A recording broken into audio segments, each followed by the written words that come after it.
మొట్టమొదటిది time management, సమయపాలన. వాళ్ళు అసలు వాళ్ళ జీవితాన్ని ఒక టైం ప్రకారంగా చేయటం లేదు. ఇవాళ చేసిన పని రేపు ఈ టైంకి చేస్తారు అనేటువంటి జీవితం లేదు వాళ్ళకి.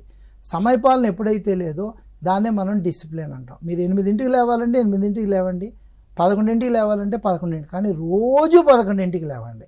దానివల్ల ఏమవుతుందంటే మీ బాడీ మీ యొక్క ఆలోచనలు మీ చర్యని సపోర్ట్ చేస్తాయి. ఎందుకంటే శరీరంలో బయలాజికల్ క్లాక్ అని ఒకటి సెట్ అయిపోతుంది, అది అలవాటుగా తీసుకుంటుంది. ఈయన 8ంటికి లేస్తారు, 8:05కి నాకు పాలు ఇస్తారు, 8:10కి నాకు టీ ఇస్తారు అని మైండ్ సెట్ అయిపోయాక ఇవాళ 8ంటికి లేచి రేపు 11ంటికి లేచి ఎల్లుండి 2ంటికి లేస్తే దాని కన్ఫ్యూజింగ్ స్టేజ్లోకి వెళ్ళిపోతుంది. సో అప్పుడు ఆహారం తీసుకోవడంలో కానీ పాలించడం కానీ పూర్తిగా ఫెయిల్ అయిపోతే బాడీ మేనేజ్మెంట్ మొత్తం సిస్టమ్ కొలాప్స్ అవుతుంది. రెండోది elephant in the room. Elephant in the room అంటే ఒక చిన్న గదిలో కానీ ఒక ఏనుగుని పెడితే ఇంకా మనకు ఎక్కడా స్థలం ఉండదు. మీరు ఒక పిల్లినో కుక్కనో పెంచుకుంటే గదిలో ఇంకా మీరు తిరగచ్చు, అటు ఉండొచ్చు. కానీ ఏనుగుని తెచ్చి గదిలో పెడితే స్థలమే ఉండదు. ఈ ఎలిఫెంట్ ఇన్ ద రూమ్ అంటే nothing but A cell phone. మీకున్న 33 KB మెమరీని లేదా మీ బ్రెయిన్ని సెల్ ఫోన్ తోటి పంపించేస్తున్నారు. ఈ సెల్ ఫోన్ 24 గంటలు వాళ్ళ చేతుల్లో ఉండడం వల్ల ఎలిఫెంట్ ఇన్ ద హ్యాండ్ అయిపోతుంది. వాళ్ళకి ఏమి తెలియట్లేదు, ఎలా ఇప్పుడే 3 నిమిషాలే చూస్తాను, ఈ ఒక్క వీడియో చూస్తాను అని ఓపెన్ చేస్తారు. అరే అప్పుడే 3 గంటలు అయిపోయిందా అంటారు.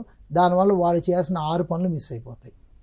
ఇప్పుడే ఈ ఒక్క సినిమా చూస్తాను, లేదా ఈ ఒక్క జోక్ చూస్తాను, లేదా ఈ ఒక్క పోస్టింగ్ పెడతానని చెప్పి హాయ్ గుడ్ మార్నింగ్ పెడదామని వాట్సాప్ ఓపెన్ చేస్తారు.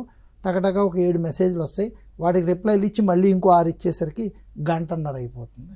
సో ఈ రెండిట్లో time management, elephant in the room, ఈ రెండింటినీ కానీ వాళ్ళు మేనేజ్ చేయడంలో హయ్యెస్ట్ ఫెయిల్యూర్ అవుతున్నారు. కాబట్టి వాళ్ళు ఆ యొక్క చేయాల్సిన సిస్టమ్కి దూరం, ఒక విధంగా సోషల్ అవేర్నెస్కి పక్కెళ్ళిపోతున్నారు. తన ఫోన్లో జరిగేవి చూడడం వల్ల తన ఫోన్లో ఎవరైతే తనతో మాట్లాడుతున్నారో వాళ్ళే రిలేషన్షిప్లోకి తీసుకుంటున్నారు. అది ఎదురు వ్యక్తి మగవాళ్ళు ఉన్నప్పటికీ కూడా స్త్రీ ఫోటో పెట్టుకున్నా వీళ్ళు ఎంకరేజ్ చేస్తున్నారు.